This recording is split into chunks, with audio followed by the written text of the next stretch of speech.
Je bénis fraternellement, chaleureusement chacun de vous, et particulièrement ceux qui nous visitent. Amen. Avant de prier, nous allons ouvrir la parole de Dieu dans le livre de 2 Timothée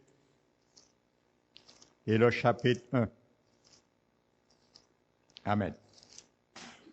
2 Timothée, chapitre 1. Alléluia.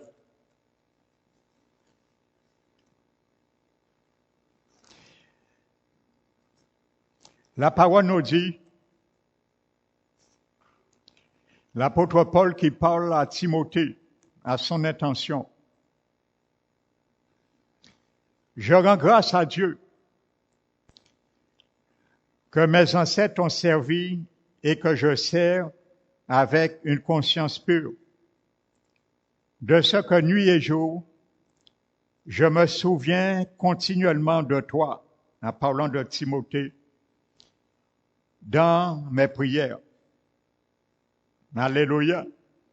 Me rappelant tes larmes et désirant te voir afin d'être rempli de joie. Alléluia. Vous savez, le pasteur Timothée de l'église d'Éphèse était accablé de tout son être, moralement, physiquement, car il craignait peut-être à n'importe quel moment des officiers romains pouvaient venir d'un moment à l'autre, frapper chez lui et l'emmener pour le décapiter. À l'époque, c'est ce qui se passait. Vous savez, je profite de l'annoncer déjà, quelque chose que le Seigneur m'a mis à cœur. Je pense que je vais commencer cela au début de l'année 2024, en janvier. Ce serait une chronologie des choses entre Timothée et l'apôtre Paul, et vous ramener, vous projeter 2000 ans en arrière pour bien comprendre ce qui se passait et à quel moment le problème de Timothée commence. Parce que la Bible ne le dit pas. Mais je vais prendre du temps, vraiment partager cela avec vous, parcourir cela, dans quel but surtout. Vous allez voir que les 7 années à venir de tribulation et du tyrannie de l'Antichrist, l'homme du péché, ce serait une reconnaissance de ce qui se passait à l'époque de Timothée. Amen. Pour nous préparer. Et je leur dis l'objectif vraiment de cela, parce que nous allons parcourir beaucoup historiquement, c'est pour surtout, je leur dis, ceux et celles parmi nous ici, et bien sûr d'autres églises qui nous écoutent à travers cette chaîne que nous avons sur YouTube, puissent se préparer, savoir ce qui les attend et comment demeurer ceux et celles qui ne vont pas décoller. Ce serait dans le but de vous rassurer. Amen. Parce que tous, je le répète, ne vont pas décoller. Amen. C'est une réalité et je ne cesse d'insister sur cela, particulièrement le dimanche. Amen. Donc, ceux qui vont rester, ce message sera leur lot et un bagage dans leur cœur pour traverser cette année. Alléluia. Parce que ça vaut la peine. Le Seigneur m'a mis à cœur de cela. Vous allez découvrir beaucoup de choses et vous allez comprendre, frères et sœurs, pourquoi Paul insistait près de Timothée. Qu'est-ce qui emparait Timothée d'une telle peur? Vous allez comprendre cela, frères et sœurs. Il y aura même de quoi laisser des larmes couler dans vos yeux. Amen. Donc, ce sera carrément la même chose pendant les 7 années. Alors, par la grâce du Seigneur, je vous supplie de vous préparer, frères et sœurs, pour prendre par minorité à terre, quand la dernière trompette sonnera et Jésus viendra chercher son épouse. Amen. Je ferme la parenthèse. Amen. Donc, l'apôtre Paul maintenant, au lieu de reprendre culpabiliser Timothée, l'apôtre Paul lui-même, il est dans une prison. Amen.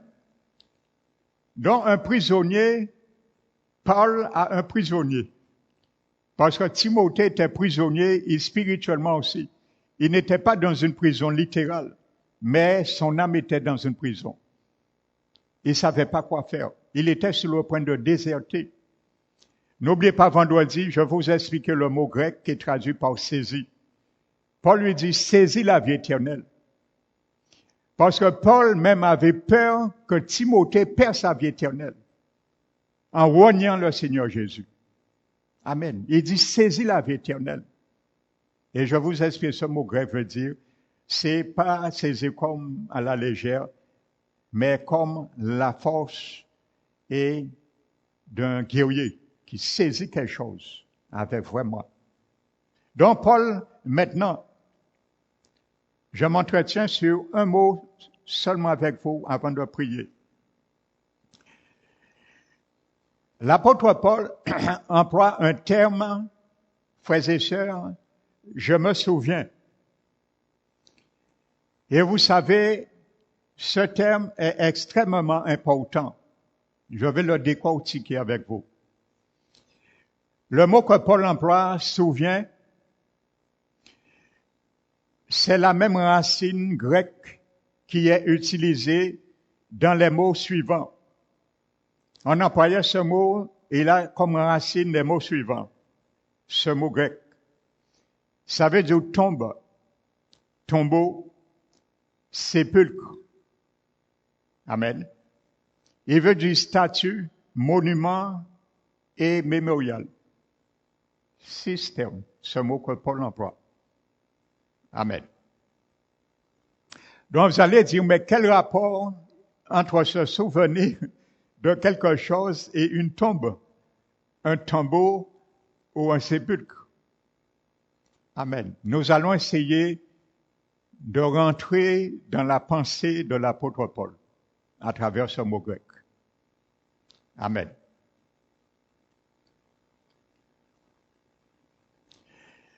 Le symbolisme est significatif et nous permet de découvrir un point important à propos de la vie de prière de Paul et sur sa façon de prier pour Timothée.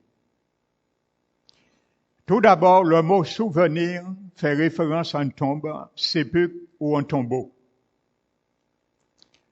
Je dis bien le mot grec, que Paul utilise. Donc, quel est le lien entre ce vocabulaire lié à l'ensevelissement et le fait de se souvenir de quelque chose? Et qu'est-ce que ces termes ont à voir avec la prière? Amen. Il nous indique qu'avant de prier avec efficacité, nous devons creuser profondément à travers les soucis et la confusion environnant nos vies et nos pensées. Comme quelqu'un qui creuse dans une tombe, un sépulcre, pour chercher quelque chose, des souvenirs. Donc, à travers ce mot, Paul dit « je me souviens ». Paul creuse dans sa pensée, dans sa mémoire, dans son passé, comme quelqu'un qui creuse dans une tombe pour chercher des bons moments. Amen. Dont le Seigneur a fait pour lui lorsque lui-même avait besoin du soutien et du secours de l'Éternel afin de les inculper à Timothée. Donc, vous savez, comme la terre sur une tombe, les aléas de la vie nous masquent les choses qui devraient être claires dans notre esprit. Vous savez, lorsque nous sommes dans la confusion, il y a beaucoup de choses que nous oublions. Nous oublions même les merveilles en notre faveur que l'Éternel avait fait. Nous oublions parfois comment l'Éternel nous avait guéris, parfois miraculeusement. Nous avait tirés dans des filets et ainsi de suite. Donc, au lieu que Paul s'apitoie sur lui, parce que Paul sait, il est conscient, lui, il sera décapité. Mais Paul oublie cela, frères et sœurs. Ça, c'est un guerrier. Amen. Et il nous passe le flambeau à travers son histoire. Mais il s'apitoie plutôt sur l'avenir de Timothée. Amen. Paul, pour lui, c'est pas grave. Il s'en réjouit déjà. Parce qu'il s'est là déjà parcouru sa course. Il a déjà dit, moi, j'ai parcouru ma course. J'ai achevé ma course. La couronne m'était réservée. Donc, la mort pour lui, c'est un gain. Il le dit dans la parole. Donc, il ne s'apitoie pas sur cela, qu'on le décapite, ainsi de suite. Mais pour Timothée. Amen. Ça, c'est les larmes, les prières d'un père aimant ses enfants et un berger aimant ses enfants spirituels. Amen. Donc, c'est aujourd'hui, vrais frères et sœurs, notre vie aujourd'hui quotidienne est de plus en plus chargée et nous avons du mal à prier. Lorsque nous sommes chargés moralement, nous avons du mal à prier. Nous sommes tous dans le cas. Lorsque nous prions, nous essayons d'oublier quelque chose, mais la chose est là. Et parfois la chose nous oppresse tellement que parfois nous sortons même dans la prière, dans la présence du Seigneur. Donc il nous faut une forte détermination pour se discipliner parfois et commencer à prier. Donc c'est pour ça Paul emploie ce mot grec, je me souviens. Amen. Donc en disant ce mot souvenir, Paul indique que lui aussi a dû creuser à travers ses soucis et a dû prendre de la décision de prier. Amen. Alléluia. Et sachez, Paul, Timothée comprenant ce langage grec, ce mot que Paul employait dans le grec, parce que Timothée était un grec. Sa mère était juive, mais son père était grec. Amen. Donc, Paul a traversé de nombreuses épreuves. Ces difficultés excèdent de beaucoup ce que les croyants contemporains rencontrent et aujourd'hui. Donc, il est fort possible que Paul se soit senti bien seul au fond de sa cellule. Déprimé, abandonné, rejeté, blessé, détruit. Mais il ne s'est pas arrêté sur ça. Toutes ces choses, c'est comme le terrain, la terre qui enterre une tombe. Mais il ne s'arrête pas sur ça, il va déterrer, retirer la terre et aller à la tombe, les bons souvenirs. Et spirituellement. Alléluia. Il va retirer toutes ces choses. Ça, c'est la terre qui recouvre le sépulcre. Alléluia. Les épreuves, les difficultés. Amen. Les persécutions, les trahisons, il va retirer ça, c'est la terre. Mais ce que Paul veut causer, recueillir, c'est les bons souvenirs qui ont été enterrés. Et le diable, parfois, frères et sœurs, les circonstances nous font enterrer et laisser enterrer les bons souvenirs. Alléluia. Je rentre dans la pensée de Paul à travers ce mot grec. Alléluia. Il aurait pu être démoli. Alléluia. On a rejeté Paul. Tous ses collaborateurs, frères et sœurs, l'ont abandonné. Paul s'est trouvé seul à un moment donné avec Luc, l'apôtre Luc, qui était aussi médecin. Et je crois, le Seigneur prédestine bien les choses. C'est Luc qui a vu vraiment toute la vie de Paul. Il était médecin en plus. Donc il n'y a pas de hasard. je pense qu'il était là aussi pour de temps à autre secourir l'apôtre Paul. Mais le plus gros, lorsque les os étaient cassés, brisés, c'est miraculeusement le Seigneur soudait les os. C'est pas Luc qui le faisait. Amen. L'apôtre Luc. Et c'est lui qui a écrit les actes des apôtres.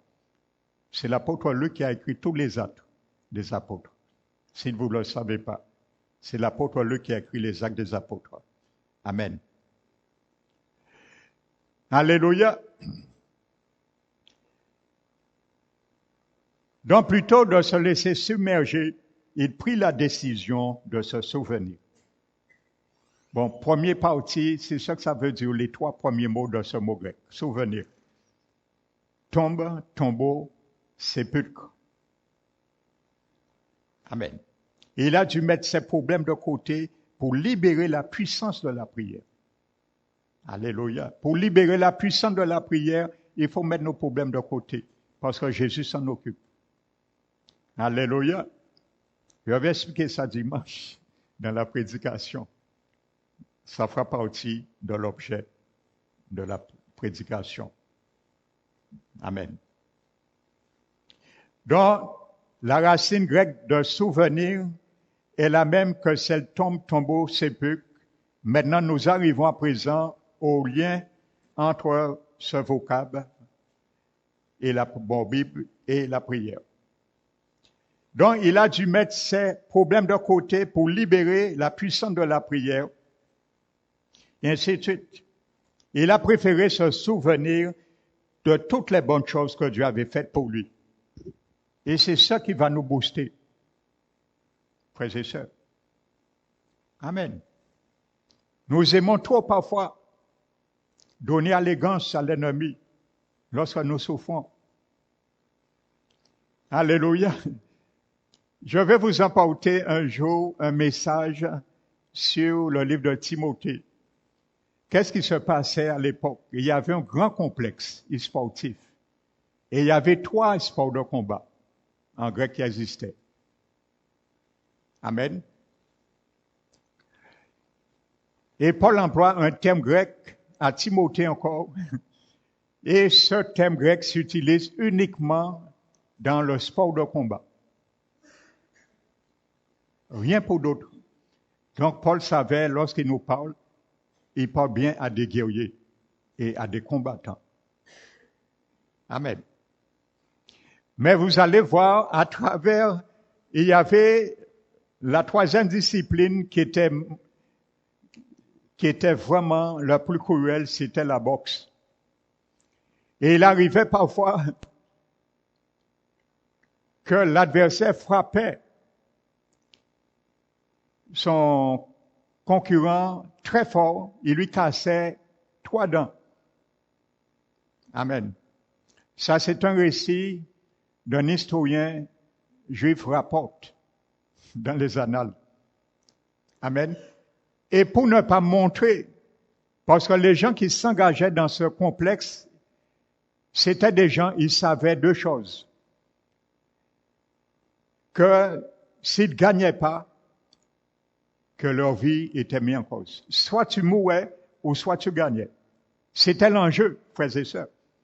Et Paul emploie un terme qui faisait allusion à cela. Et Paul savait que Timothée le comprenait parce qu'il était grec, frères et sœurs. Mais ça, ce sera un message à part.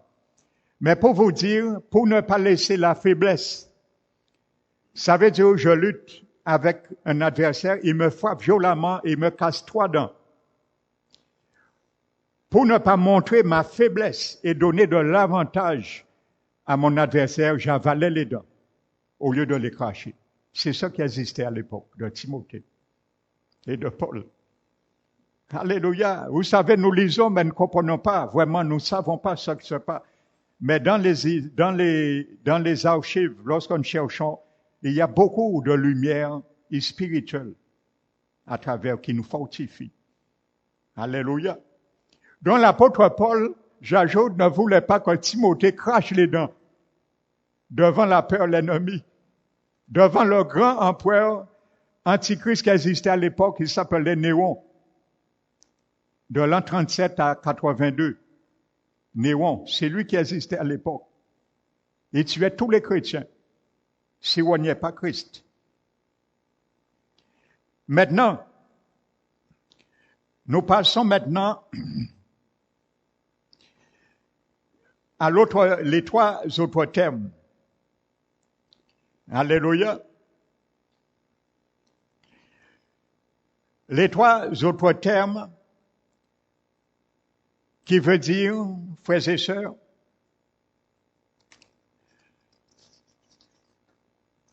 et statue, monument et mémorial. Ça veut dire aussi ce mot grec souvenir. Alléluia. Donc maintenant, Paul dit, brièvement, en termes clairs, ce souvenir, Paul signifie Timothée, mon intention est de prier, prier sans cesse pour toi, jusqu'à ce que j'ai saturé la salle du trône de grâce pour toi. Un monument. Mon frère, ma sœur, ce soir, je veux que tes prières, ma prière, soit comme un monument devant le trône de grâce pour tes enfants, tes petits-enfants, pour toi-même. Voici ce que ça veut dire, ce mot souvenir. Jusqu'à ce que le trône de grâce où se trouve Dieu soit saturé par mes prières pour toi. Et illustre comme un monument, une statue, une stèle. Vous savez, un monument. Alléluia. On le sculpte. Ça veut dire les prières de Paul est venues au ciel comme un monument. Ça veut dire même Paul après sa mort, il a laissé un monument au ciel. Alléluia. Et Dieu ne peut pas ne pas exaucer. Parce que chaque fois le Seigneur, le Dieu dans le ciel va tourner, il verra un monument. Les prières de Paul et verra Timothée à travers ce monument. Alléluia. Tes prières pour tes enfants peuvent amener tes enfants comme un monument au ciel. Alléluia. Ceux et celles tu pries pour eux, les circonstants comme un monument. Même après ta mort, le monument reste comme stèle, un souvenir pour l'éternel. Alléluia.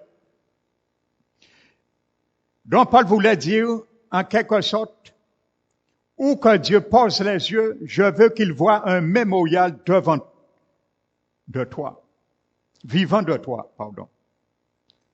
Je ne veux pas que Dieu puisse t'oublier.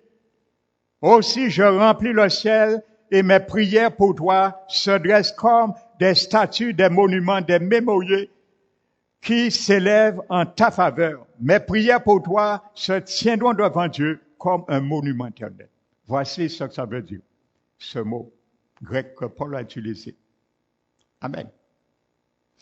Et il y a une traduction dans le livre des Actes des Apôtres, noté chapitre 10, verset 4. La traduction américaine a traduit littéralement le grec. Chez Corneille. Vous savez, Corneille priait. Il faisait des aumônes, mais il priait pour sa famille, pour leur salut. Je vous lis la traduction littérale que la traduction américaine. Il a traduit littéralement le grec. Il employait le même mot grec, souvenir, que Paul employait dans Timothée. La Bible dit dans Acte 10, verset 3, tes prières, l'ange dit à Corneille, tes prières et tes aumônes sont montées devant Dieu et il s'en est souvenu. Mais la version traduction américaine, littéralement le grec, traduit, elles se tiennent comme un mémorial devant Dieu. Alléluia. Un mémorial devant Dieu. Amen. La traduction littérale grecque dans Acte 10, verset 4. Vous savez, Corneille priait sans cesse. C'est pour ça que je dis de prier sans cesse. Quand tu pries sans cesse, et il y a quelque chose qui se fait, c'est comme si tu es en train de sculpter un monument. Et même après ta mort, le Seigneur va s'en souvenir. Alléluia. Tu n'es pas obligé d'être là pour le monument que tu as laissé au ciel s'accomplisse. Le Seigneur tiendra compte. Alléluia. Parce que ce jour-là, Corneille, il priait pour lui, sa famille. Il avait dit que le monument est venu et a été comme un monument pour Dieu et toute sa famille a été sauvée. Il a été exaucé, frères et sœurs. Ça a pris du temps. On ne sait pas combien de temps il priait. Mais lorsqu'il a appris, il était romain, mais Dieu a envoyé Pierre pour lui prêcher l'évangile. Et il ne fallait pas beaucoup de choses. La Bible dit que pendant que Pierre se mit à prêcher ses paroles, il disait que tous ceux dans l'Ancien Testament, les prophètes qui ont parlé de Jésus, de l'Ancien Testament, tous ceux qui croient en lui, Jésus, reçoivent en son nom le pardon des péchés. Et la Bible dit, sur ces paroles, ils ont cru, ils ont été lavés, purifiés, et ils ont reçu le Saint-Esprit et le salut de Dieu. Parce que l'ange lui a dit, tes prières est montée comme un monument devant l'Éternel. Vous savez, la Bible dit, dans le psaume 126, je crois, celui qui sème avec l'âme moissonnera avec chant d'allégresse, avec joie. Il dit, celui qui marche en pleurant, lorsqu'il porte la semence, retourne avec chant d'allégresse. Il ne porte plus la semence, il a déjà semé, mais il porte la germe de la semence. Amen. Vous savez, ce mot semence en hébreu, c'est le mot zira. Ça veut dire graine. Ta prière, mes prières, ce sont des graines que tu sèmes. Alléluia. Ce sont des zira, des graines. Ce mot hébraïque veut dire graine. La semence, ça veut dire quand tu sèmes avec l'âme, tu plantes des graines sur la vie, des situations, sur la vie des perdus, sur la vie de nos membres, de nos familles, nos enfants, petits-enfants. La Bible nous dit que nous allons moissonner la gerbe parce qu'il portera ses fruits avec l'âme. Alléluia. Le psalmiste, je crois, le psaume 56 dit, « Éternel, tu comptes les pas de mes années d'errance. » Nous avions tous des années d'errance avant de connaître l'Éternel. Tu comptes les pas de mes années d'errance. Et il dit, recueille mes larmes dans ton outre. Ne sont-ils pas tous écrits dans ton livre? Alléluia. Et je redonne la définition de ce mot qui est traduit dans ce verset par outre. C'est le mot hébraïque nodash. Vous savez, ce mot nodash, c'était une peau d'animal qu'on prenait et qui était conçue pour faire fermenter soit du jus de raisin qu'on mettait à l'intérieur de ce mot, pour faire le jus de raisin devenir vin. Donc, il y avait une transformation qui se faisait, où on mettait de la crème et après un certain temps, il devenait beurre. Donc, quand David dit « Éternel, recueille mes larmes dans ton autre. Ça veut dire, il dit à l'Éternel, ne laisse pas mes larmes à l'état de larmes. Parce que le mot nodash, c'est une peau d'animal qui était faite pour fermenter. Ça veut dire ne pas laisser la chose à l'état primitif. Ça veut dire le Sami dit à l'Éternel, ne laisse pas mes larmes devenir que des larmes, mais transforme mes larmes en quelque chose. Comme le vin, on mettait dans le nodash pour le transformer, le jus de raisin en vin, ou la crème pour le transformer en beurre. Tes prières, mon frère, ma soeur, demande à l'Éternel qu'il ne reste pas à l'état de supplication, mais aussi de moisson. C'est ça que le Sami veut dire. Il dit, ne laisse pas mes larmes à l'état de larmes. Alléluia. Mais transforme-les. Alléluia. Fais-moi voir la réalisation pourquoi j'ai pleuré, j'ai lâché et j'ai jeté des larmes.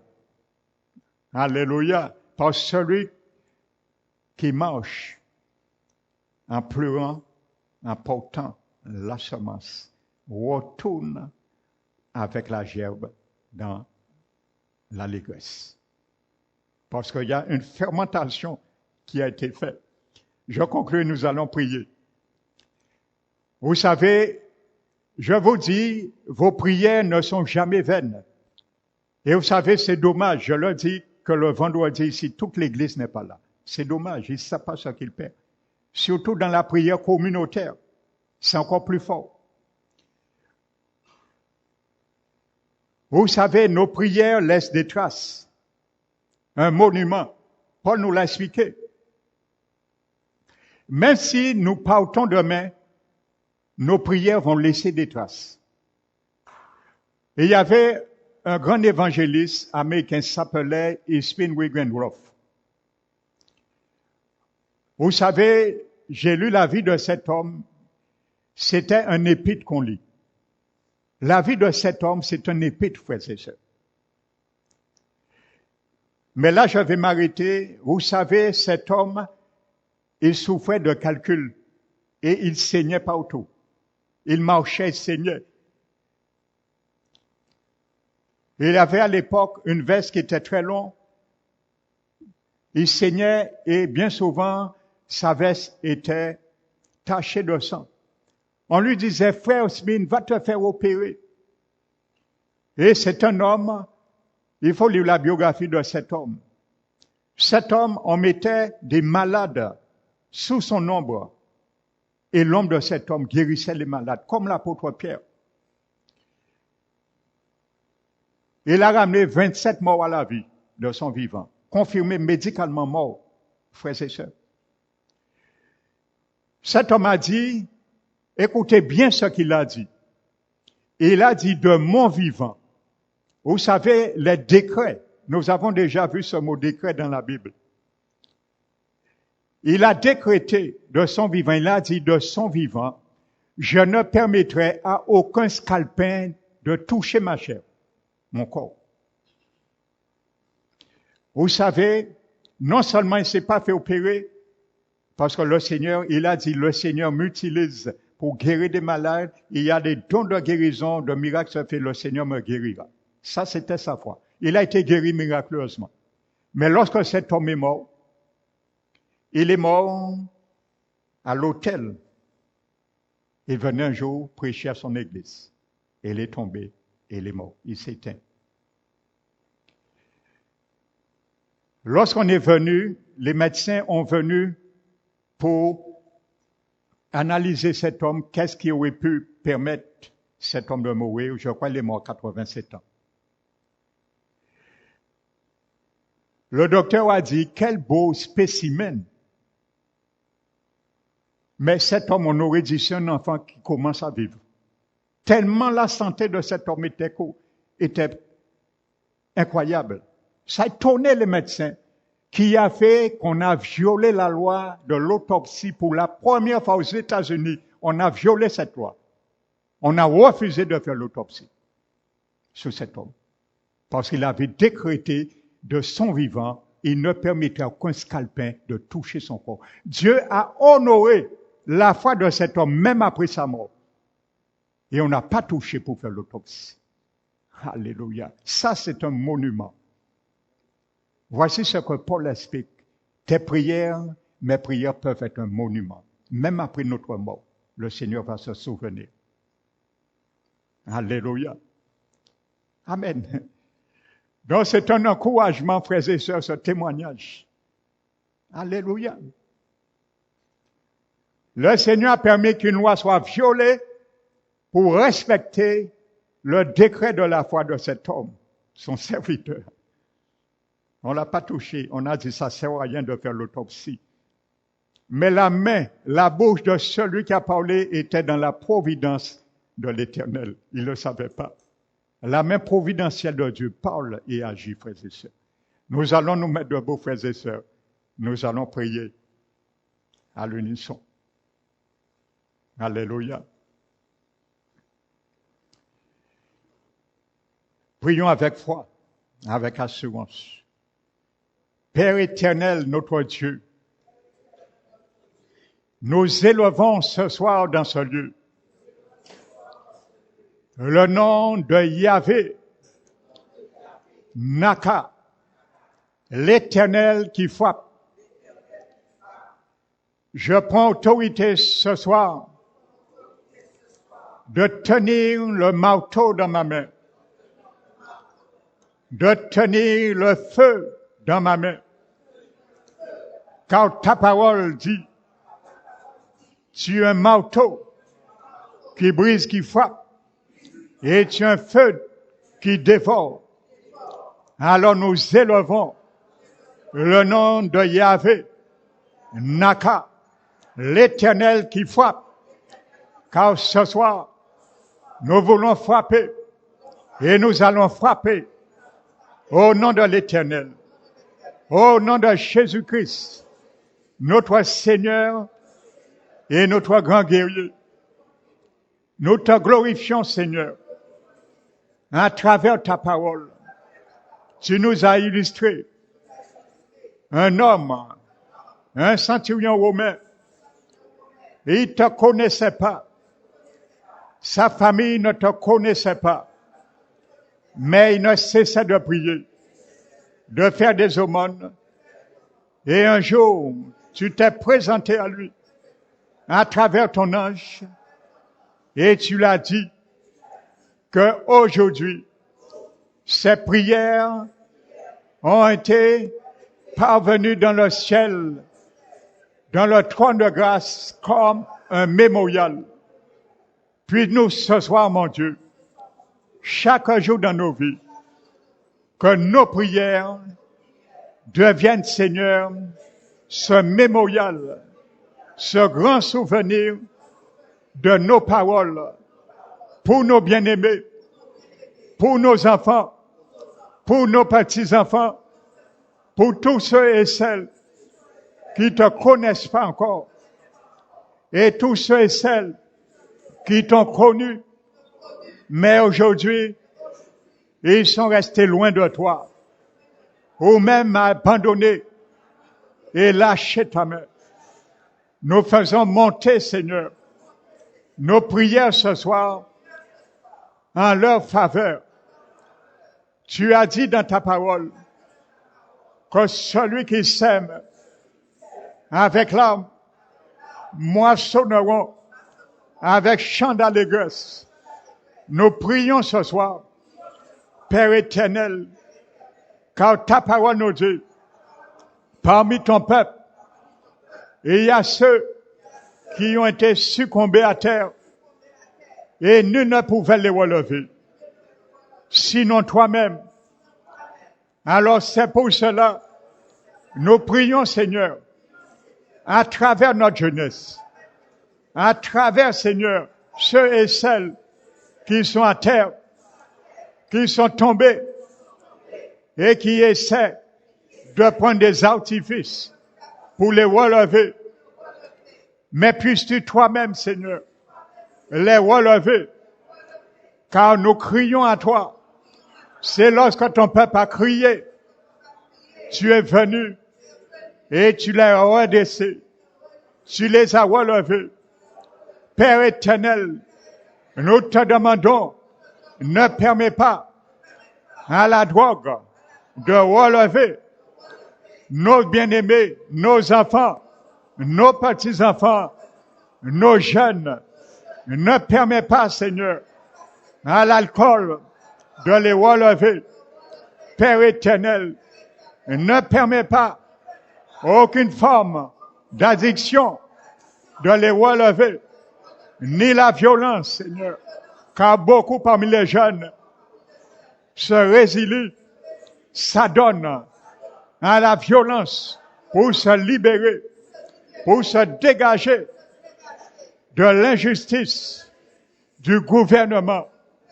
Mais Père éternel, sois et deviens leur justice, Seigneur.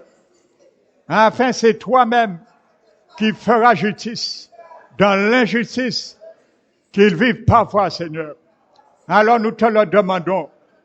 Nous prions, Seigneur, afin que tu puisses, Seigneur, les ramener à toi, les relever dans leurs échecs. Nous prions ce soir pour cela.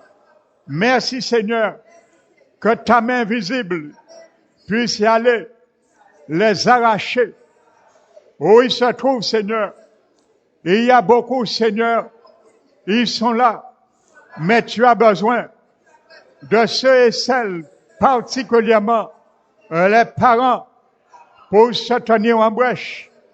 Comme Moïse était monté sur la montagne avec le bâton d'autorité dans sa main levée. Tant la main était levée, Israël avait la victoire, avait le dessus.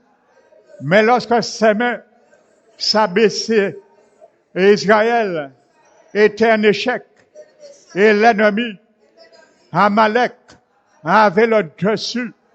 Tu nous démontres, Père éternel, bien souvent, la victoire ou l'échec de nos enfants, de nos petits-enfants, de nos bien-aimés, dépend de nos prières incessantes. Père éternel, nos prières avec l'âme, avec cri, comme toi, Seigneur Jésus, tu as crié et tu as présenté la bédie avec cri et grande larmes, des prières et des supplications à celui qui pouvait te sauver de la mort. Tu as été exaucé à cause de ta piété. Merci, mon Dieu. Nous voulons, Seigneur, que cette piété dont tu as été exaucé, notre Seigneur Jésus, donne-nous cette piété.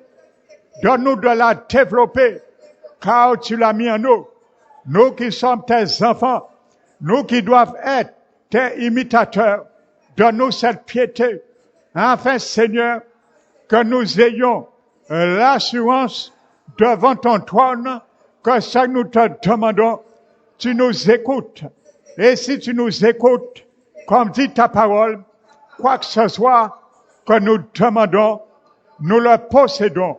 Nous te demandons ce soir encore, par-dessus toute autre chose, puis-tu, Seigneur, faire grâce, sauver nos enfants, sauver nos petits-enfants, sauver, Seigneur, chaque membre de notre famille qui t'ont pas encore dit oui. Nous te le demandons de sauver, Seigneur, nos jeunes dans tous les filets, départements de l'ennemi qui les tiennent captifs, Seigneur. C'est notre prière. Ce soir, mon Dieu, nous élevons la main. Nous élevons et nous brandissons l'autorité dans notre main, qui est le nom de Jésus-Christ de Nazareth. Enfin, Père éternel, que nos jeunes, nos enfants, nos petits-enfants aient la victoire, car cette victoire qui venait de la main levée de Moïse dépendait de cela. Alors, Père éternel, nous approprions la victoire qui vient de toi, de ta grâce infinie à leur égard. Merci éternel, nous te glorifions, nous te bénissons. Il y avait un moment, Moïse avait besoin de soutien dans la fatigue, dans la persistance. Nous avons aussi besoin de soutien, Seigneur. Alors, Père éternel, c'est pour cela, mon Dieu, tu nous encourages de prier sans cesse, car l'Esprit Saint, il est là pour tenir nos bras et nous garder dans la victoire. Esprit du Dieu vivant, nous t'élevons, nous te magnifions pour cela, car c'est toi qui nous donnes cette grâce et qui tu viens à nos secours, intercède même dans notre faiblesse.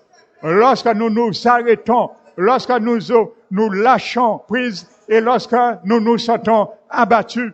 Mais merci Seigneur de faire de nous des gens comme l'apôtre Paul qui s'apitoient pas, mais qui regardent à toi, qui regardent à ta bonté, qui regardent aux richesses célestes de ta volonté, qui regardent à ta grande miséricorde, qui n'est pas saturée, mais loin de là, tu les renouvelles chaque matin.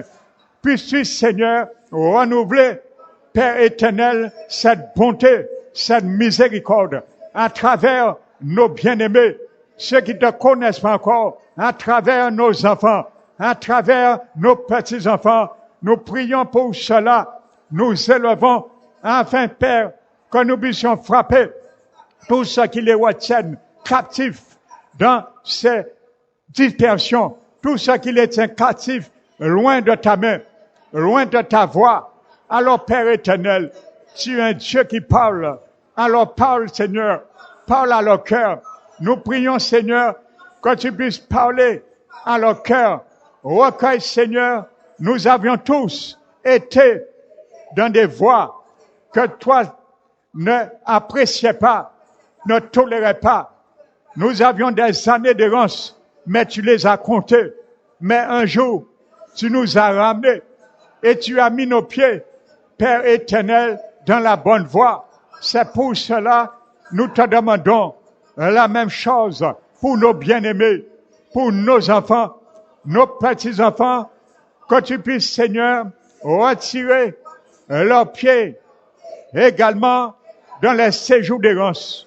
Car l'errance, Seigneur, amène à la perdition, à l'échec.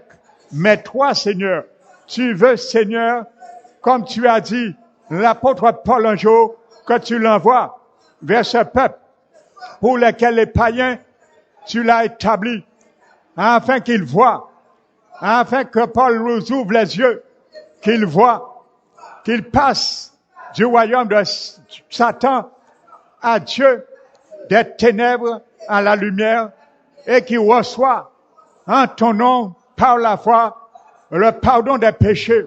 C'est notre prière ce soir, Père éternel, que tu permets de nous, que nos enfants voient, ouvre leurs yeux de leur cœur, illumine les yeux de leur cœur, afin qu'ils voient, afin qu'ils sortent dans le quartier des ténèbres et rentrent dans le quartier de la lumière de ton royaume, de Jésus-Christ, ton Fils bien-aimé, afin, Père éternel, qu'ils puissent accepter ta grâce et puissent y obtenir le pardon des péchés et la vie éternelle.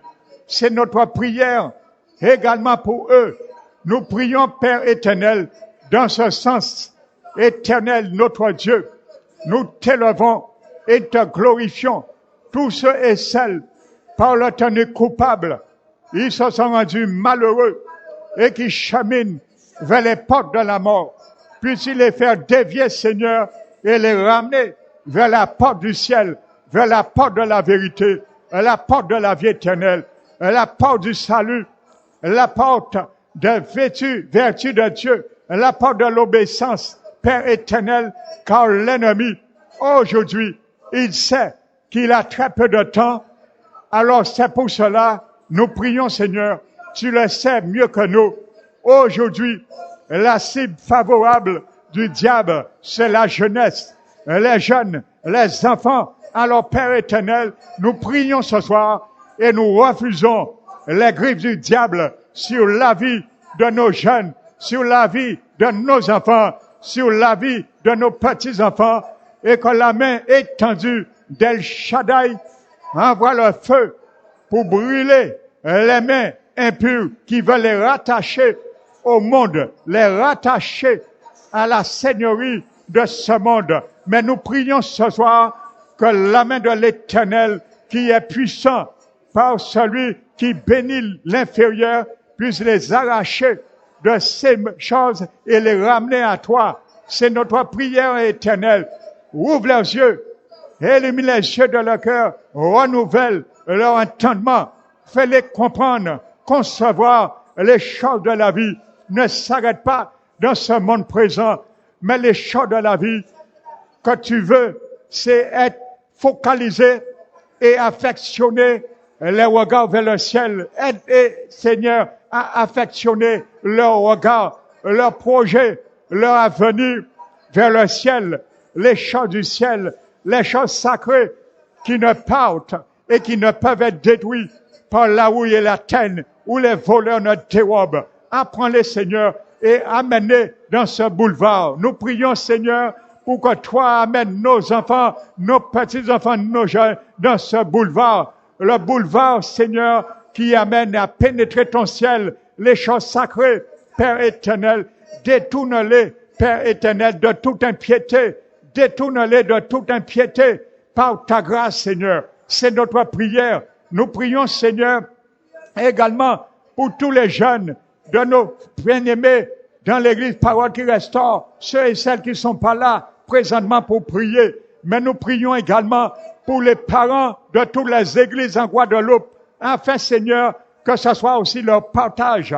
Merci, Seigneur. Mais la prière également, nous te demandons, rends-nous forts, fortifie-nous, et que nous nous fortifions dans la grâce qui est en Seigneur Jésus-Christ, Seigneur. C'est cette grâce qui nous donne la dynamite et qui l'explose en nous, le désir et l'assurance d'être exaucés. Alors, Père éternel, que nous ne lâchons point l'espérance de notre Seigneur, et croire que vraiment, Seigneur, nos prières, tu les écoutes, tu les entends, et tu veux qu'ils soient devant ton trône comme un monument, comme un stèle, comme un mémorial. C'est notre prière. Aide-nous à travailler à cela. Aide-nous à travailler à cela. Corneille n'a pas prié un jour. Il a prié des jours, peut-être des années. La Bible ne nous dit pas. Mais apprends-nous à continuer, à persévérer. Pas bien souvent, nous lâchons prise, nous abandonnons la course dans la prière, la carrière dans la prière, le combat dans la prière, car nous ne voyons rien. Alors apprends-nous, même si nous voyons rien, mais ta main visible agit. Ce n'est pas parce que tu ne réponds pas, Père éternel, que tu n'agis pas. Alors c'est pour cela, Père éternel, donne-nous l'assurance que tes oreilles sont toujours ouvertes, particulièrement au lieu communautaire, lorsque nous faisons prier, au lieu nous avons fait monter nos prières. Comme dit ta parole dans 2 Chroniques 7, Père éternel, nous prions pour Dieu, et nous avons l'assurance que tu pries, que tu nous donnes l'assurance, que tu nous écoutes. Et si tu nous écoutes, nous avons l'assurance, Seigneur, que ta parole est prémonteur. Alors, Père éternel, aide-nous à être des sentinelles, des bons sentinelles, comme le prophète Habakkuk. Il a dit, je me tiens à mon poste, aide-nous à être dans notre poste, que chacun de nous soyons à notre poste dans la prière, et que nous désordons pas le poste dans la prière.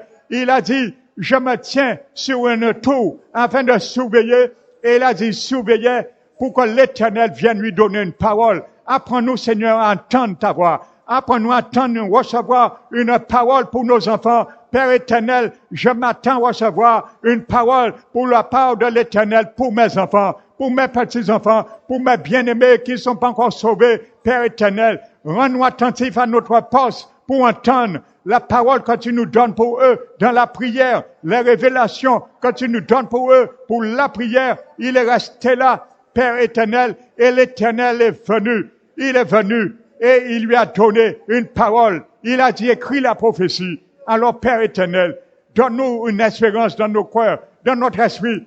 Il a dit, écris la prophétie. Et il a dit que tu dois le répandre, le graver dans des tables. Alors, Père éternel, donne-nous l'assurance.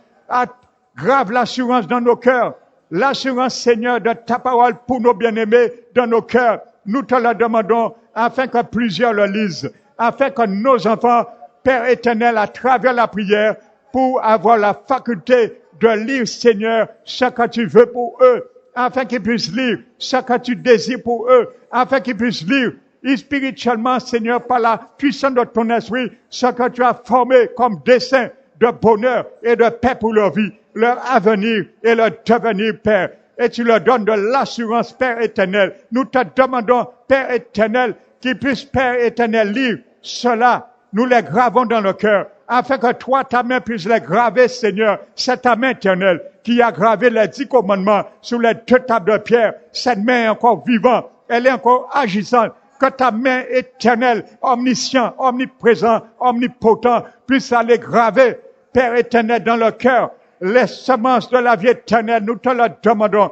Père éternel, car tu as dit à Habakkuk que c'est une parole qui marche déjà vers son accomplissement et qu'il est déjà déterminé avant. Père éternel, nous savons que tu as prédestiné leur dessein pour être sauvés aussi. Alors c'est pour cela que nul ne puisse empêcher d'entendre ta parole, que le diable ne puisse empêcher mes enfants, mes petits-enfants d'entendre la parole de Jésus. Nous refusons la voix du diable dans le cœur de mes enfants. Je refuse la voix du diable dans le cœur, dans les pensées de mes petits-enfants, et j'accepte que c'est la voix du Saint-Esprit qui leur parle seulement afin d'accomplir le dessein formulé avant même la fondation du monde à leur égard se réalise à leur dessein. Merci Père éternel, car tu as dit que si elle tarde d'attendre et qu'elle s'accomplira certainement, car elle n'est point menteur, elle ne mentira pas. Alors Père éternel, nous prions Seigneur,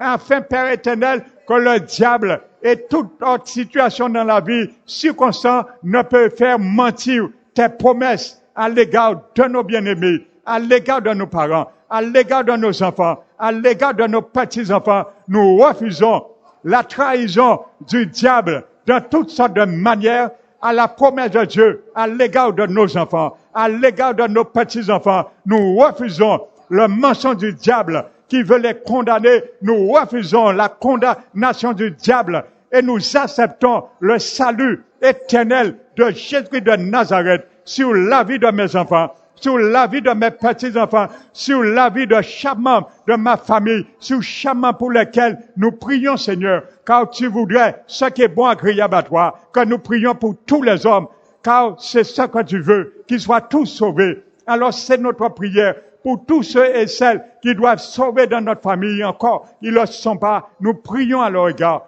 Père éternel, puisses-tu, Seigneur, les ramener à toi. Nous ramener à toi avant que la trompette sonne, Père éternel. C'est notre prière ce soir et chaque jour dans notre vie. Merci éternel, car tu as dit, elle s'accomplira certainement. Et nous proclamons ce soir et nous le déclarons que toute parole que nous faisons monter chaque jour devant le trône de grâce, particulièrement ici le vendredi, elle s'accomplira, je le déclare au nom de Jésus, je déclare au nom de Jésus par la foi que toute parole que nous faisons monter dans la prière, elle s'accomplira dans ma vie, elle s'accomplira dans la vie de mes enfants, dans la vie de mes petits-enfants, dans la vie de chaque membre de ma famille, elle s'accomplira, car elle n'est point menteur. C'est la promesse de Dieu. À leur égard, nul ne pourra les empêcher d'y rentrer dans ce domaine. Au nom de Jésus, nous brisons toute chaîne qui les empêche d'y rentrer et toute porte cadenassée. Nous déclarons que ces cadenas sortent ce soir par le feu de l'Éternel. Au nom de Jésus-Christ de Nazareth. Père, merci. Nous t'élevons. Nous te magnifions. Reçois la gloire qui t'est due ce soir. La gloire n'est pas pour nous, mais pour toi seul. Alors reçois-la et nous te remercions au nom puissant de Jésus-Christ. Amen. Alléluia. Merci Seigneur.